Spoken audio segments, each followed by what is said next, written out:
What has been the journey to build that ecosystem of stakeholders? How did you start? How did you bring in the machinery to make one thing that is working for you?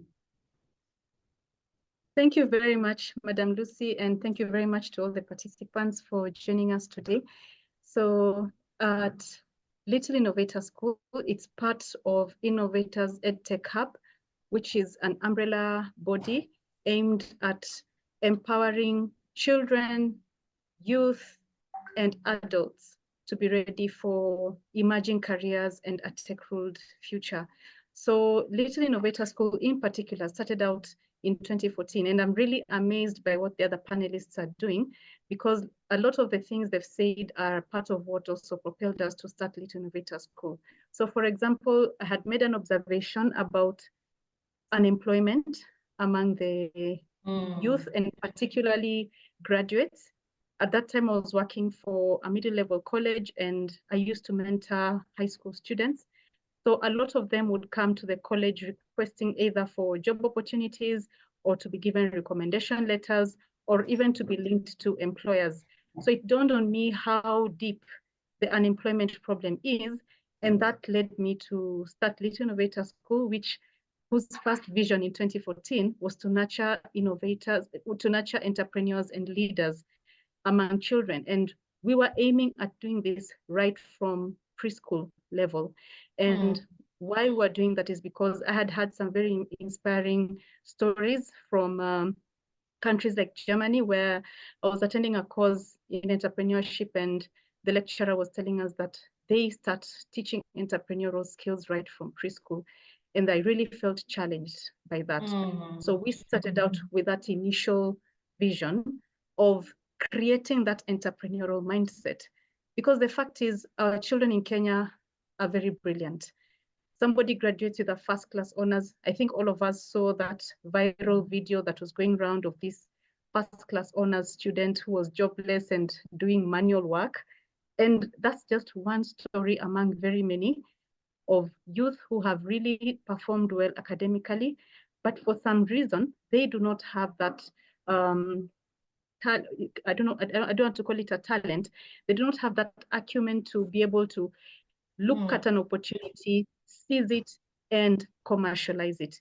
So I felt that was what was lacking in our education system. And to actually nurture these children, anytime they're within their environment, to be more curious and identify the problems surrounding them.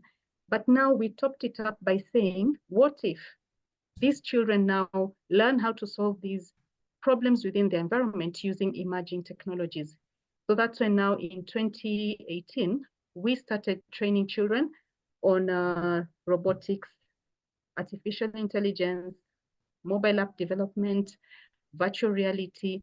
And at the time when we were starting out, parents were a bit apprehensive. How can a child do that? You're starting as early as preschool. How does a preschool child learn how to do coding? And they're actually amazed right now because it is 6 years down the line and they have seen how amazing and malleable children are. A child is like a sponge. They soak up information really fast. True. And they learn faster than we do because they don't have fear within them.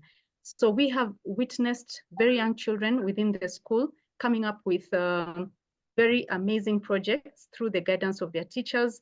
For example, problems on climate interventions, problems on water management, problems in agriculture.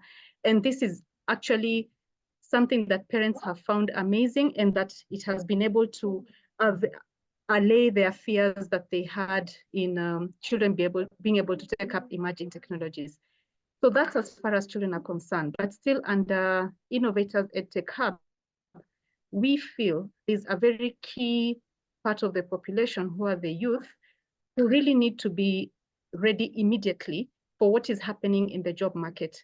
So what we have done is, in terms of addressing both the youth and children, we also reach out to other schools because we feel it is not enough to remain within the confines of our school.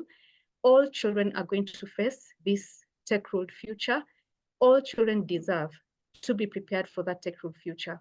So we have partnered with other schools because we realize that within schools, it is very rare to find a teacher who is tech savvy in terms of emerging technologies.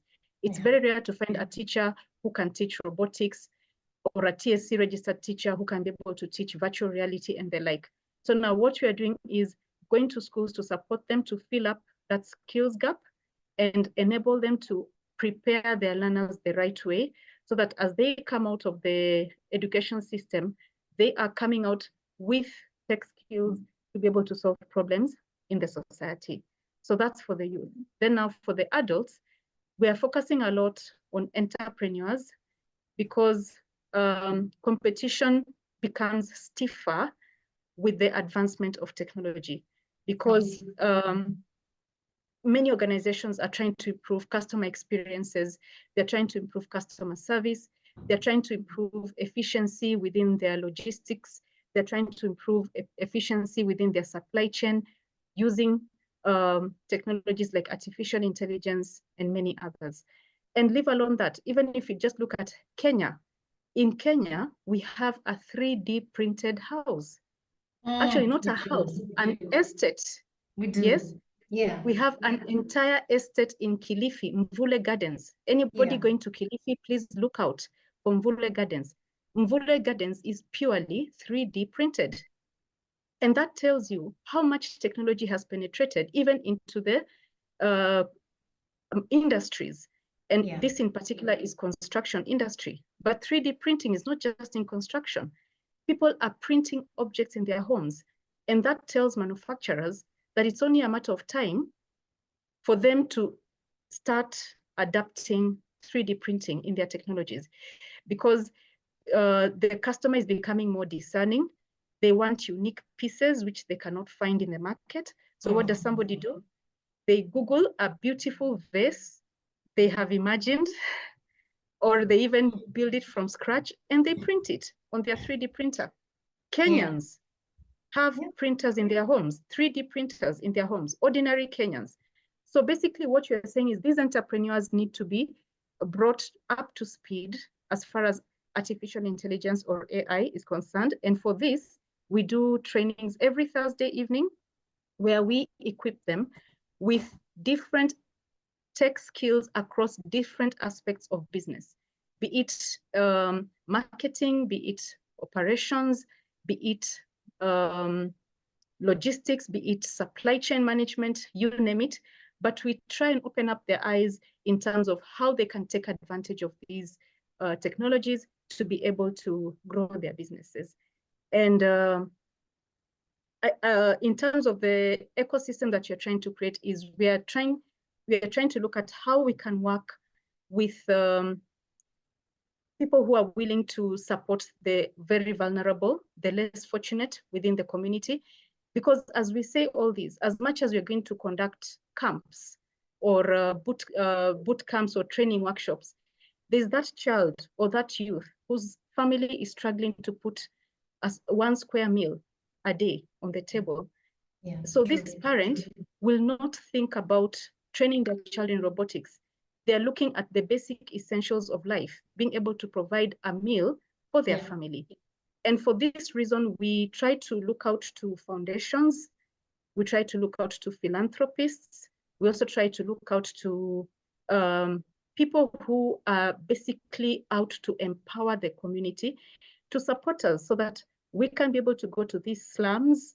We can be able to go to the orphanages. Currently, we are working with some few orphanages through sponsors from individual sponsors. But if we can get more structured sponsorship where we're able to go, say, to like 2 or 3 schools in a slum area, and we actually go and free of charge, we train those children to prepare themselves for the future of work. Because what we witnessed when the computerization age started in Kenya in the late 80s, early 90s, was massive job losses because people are not computer literate. Now we are going into a similar era. We are in the 4th industrial revolution. Now, this is no longer about computers. Almost everybody right now is computer literate. This fourth industrial revolution is about AI and other technologies.